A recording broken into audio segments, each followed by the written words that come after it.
because our equipment's around the corner. Mm-hmm.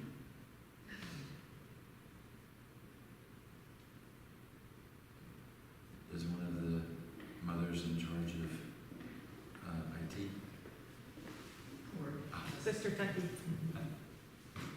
Okay, we're on, and I'm recording it too, so hopefully when it stops streaming, hopefully Oh, okay. Today is Sunday, June 25th, 2023. And this morning at liturgy, at the end of our liturgy here at our monastery in Ellwood City, I was introducing our visitors, and they gave a very nice talk, but we found out that our streaming had cut off, and we weren't aware of that, so we're just going to have a little conversation for our monastery friends to be introduced to the Monastery of the Holy Cross in Wayne, West Virginia. Father Benedict and Father Philaret are here visiting us today. So at the end of our Sunday morning liturgy, I asked them to tell us about their monastery and some of their activities and about their building project. They did a great job, but it didn't go on the street. So we're just going to repeat that conversation and maybe pad it out a little bit with some more time here. So, welcome. Thank you, Thank you. And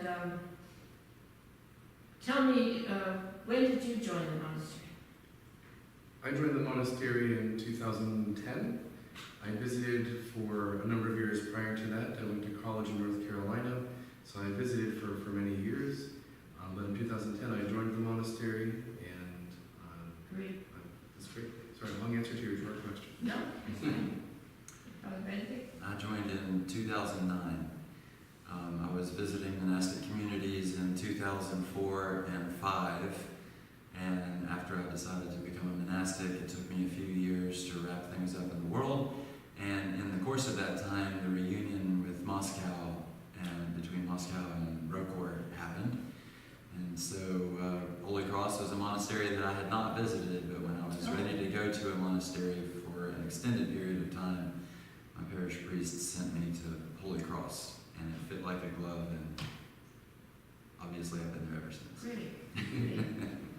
Yeah, so our experience here, people might be interested, how do you know what monastery to join? And very often we do kind of feel it's our place when we visit. It feels like it fits, and that's good. We don't have to add to the misery of our life by joining a place we don't like. It's very good to join that we feel. This fits me, and this I feel at home, this feels like a family to me, and so on. So, thank you. And if I may say too as well, you know, when I came back to the church after a period of my life of prodigality, monasticism was really inaccessible. I really felt like that was something that was beyond my reach. It just seemed like the monastics were doing their thing like way up here, and I was just kind of like way down here. And once I started visiting monasteries and I felt the warmth of the brotherhoods, I'd never felt out of place in a monastery. It just felt like home. It just felt like the right environment. And it became apparent, like, wow, this really is something that somebody that is interested in monastic life can find out about. And with God's help, they can dedicate their life to Christ as well.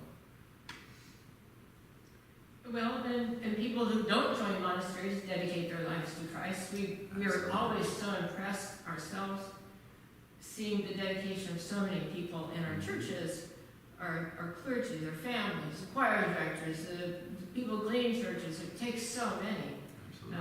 But our monastic life is a beautiful life. I think people just don't understand that.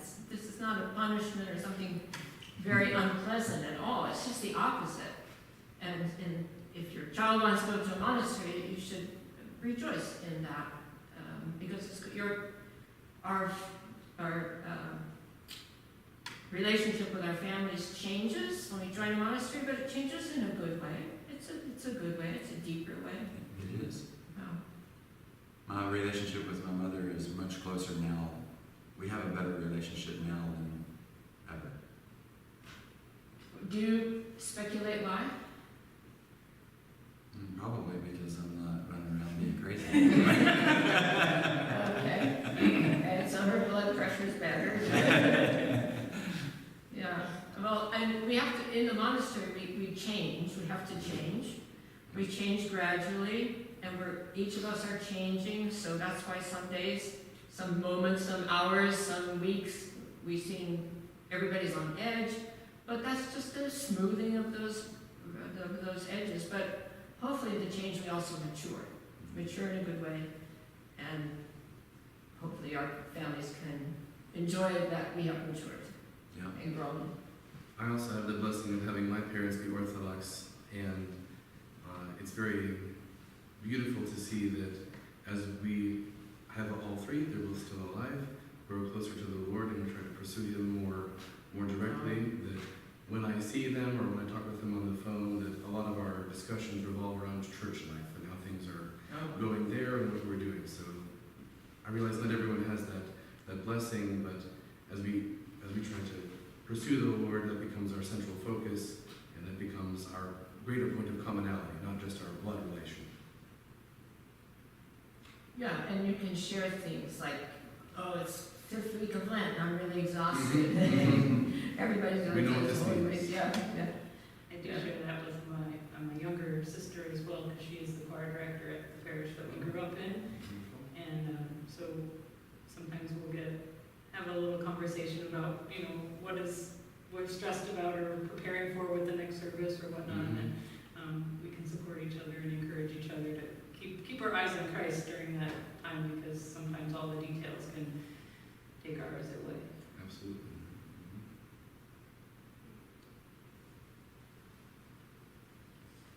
Well, our friends know that we have done many building projects, and our monastery, Ellwood City Monastery friends have helped us tremendously, just year after year and project after project. I can only imagine for your ears it's tiring to hear, there we are doing something again. It's a fun thing to think about, but when Jesus took Peter, James, and John up Mount Tabor and was transfigured, the reaction of the apostles was, let's have a building project. Let's make 3 tents here. So something about us when we're close to Christ, we want to kind of enclose that in a nice space and call it our church or our cell or our home or monastery. So monasteries tend to do a fair amount of building, but hopefully those buildings nurture our spiritual life and make it kind of a nice atmosphere for our welcoming other people. So our brothers at Holy Cross Monastery in Wayne, West Virginia have a really small church. They have a large brotherhood, 25 monks. And I am not jealous. I'm glad that we don't have 25 monks here, but or nuns. Anyway, good for you. But they are building. They're not just building a church, but they're really, really digging deep, putting that foundation on the rock, on Christ, and praying a lot. They pray a lot there, and you can watch their services online if you want a little break from ours. But do look at them, beautiful chanted services and lots of feast day vigils. I see sometimes when I'm relaxing in the evening, I look at a vigil service there.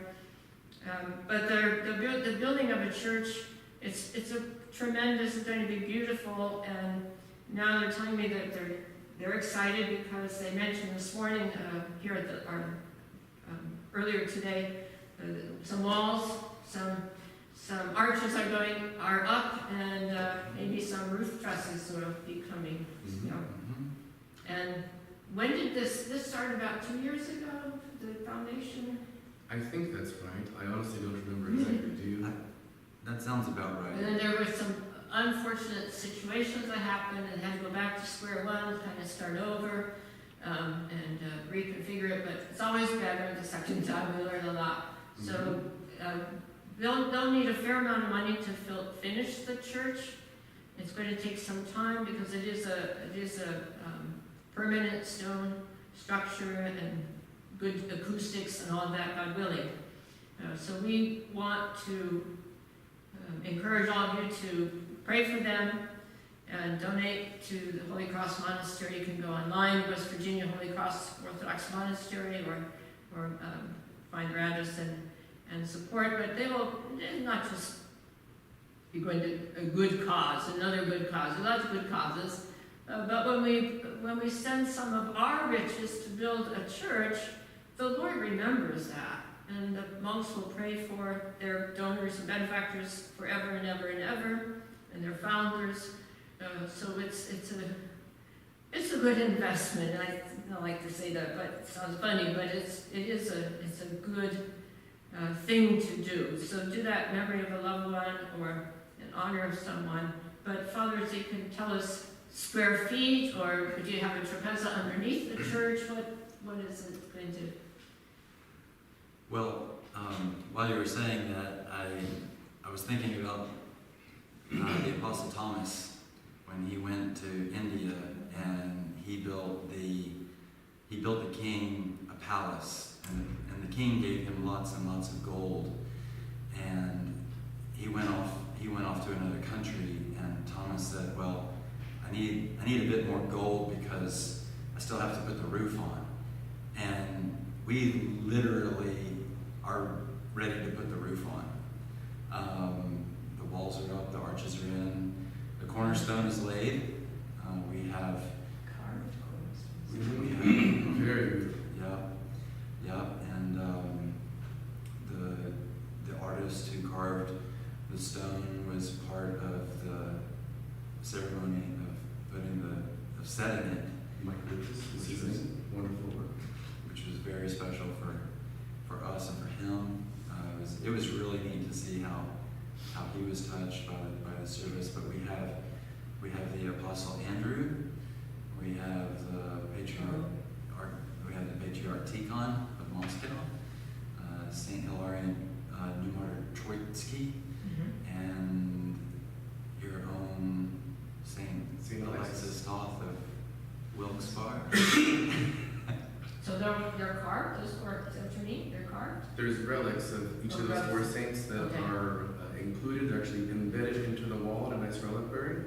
And then the specially carved cornerstone covers this, kind of seals it. But the names of each of those four saints are carved into the stone as well. So there's a nice mark. So we have the grace of our forebears praying for us and kind of laying the foundation for our spiritual efforts. So we're coming back from the Summer Music Institute at St. Vladimir Seminary, and word on the street when we left was that the interior beams, were supposed to be delivered this week. So they're being fabricated, is that what I assume? they should, yeah. Where are they coming from? What kind of wood? I don't remember. Those are exciting things here that are on this, they come on this truck, and here they are. Yeah, they're going to be part of our church. Yeah. Good. Finish your story about the Apostle Thomas, because that's the good part. Do you remember?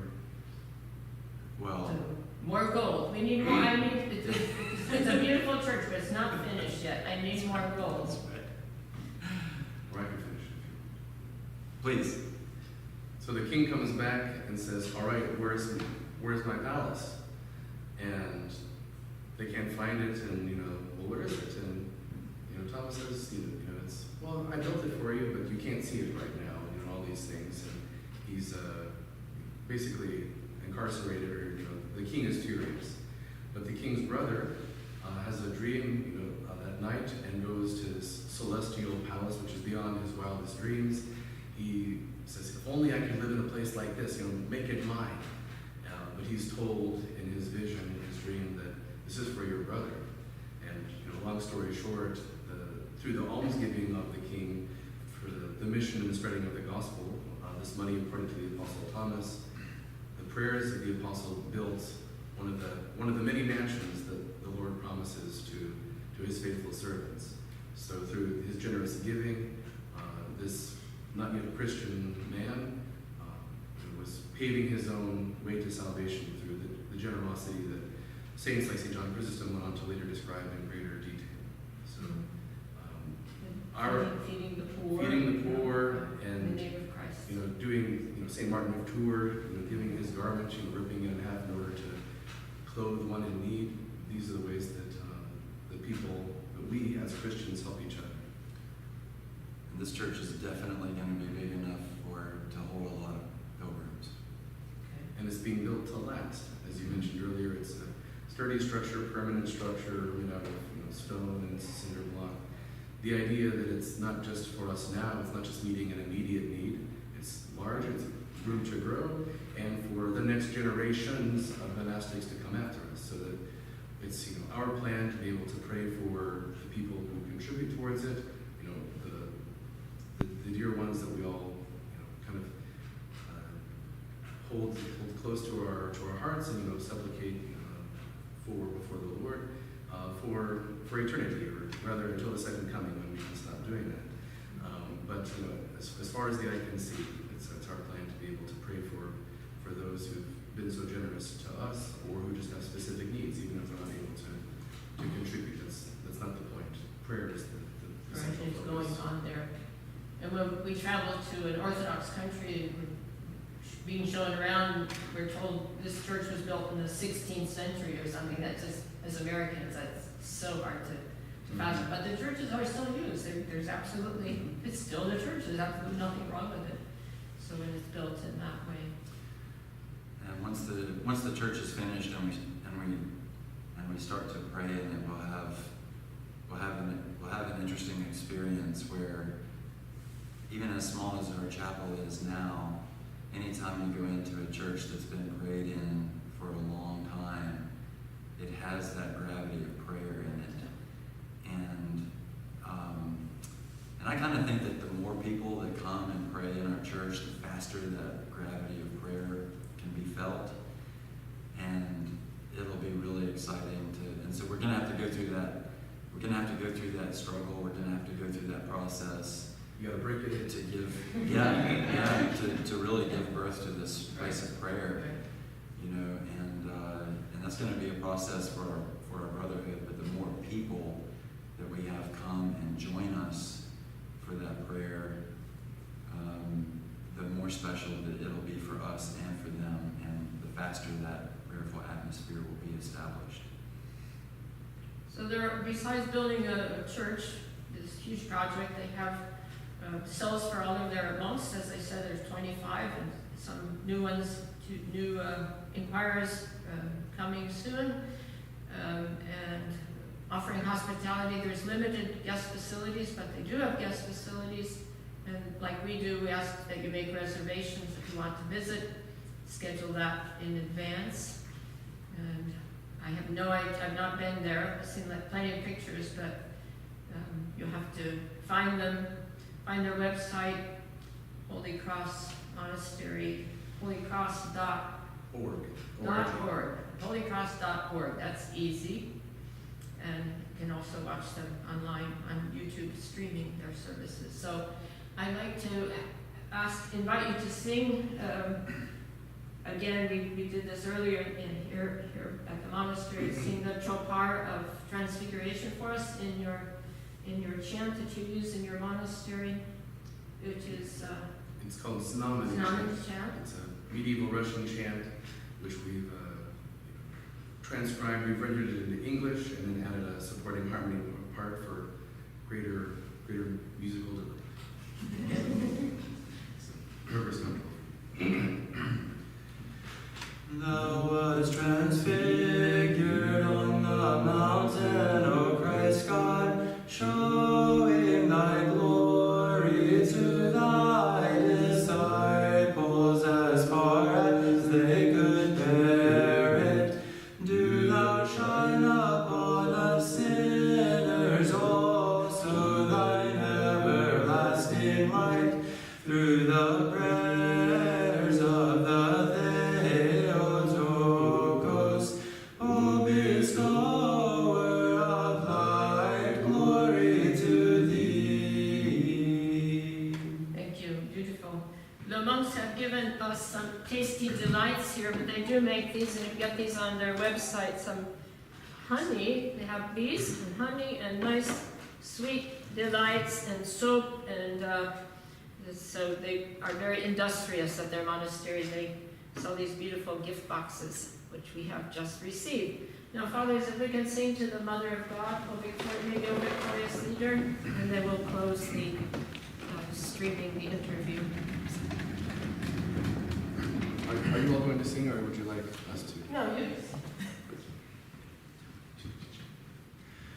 To thee, the champion leader, we thy servants dedicate a feast of victory and of thanksgiving, as ones rescued out of sufferings, O Theotokos. But as thou art one with might which is invincible, from all dangers that can be, do thou deliver us, that we may cry to thee, rejoice thou bride unwedded. Now we'll sing for your travels, your guardian angel to go with you. May your guardian angels be with you in all your ways. Through the prayers of our holy fathers, Lord Jesus Christ, our God, have mercy on us and save us. Amen.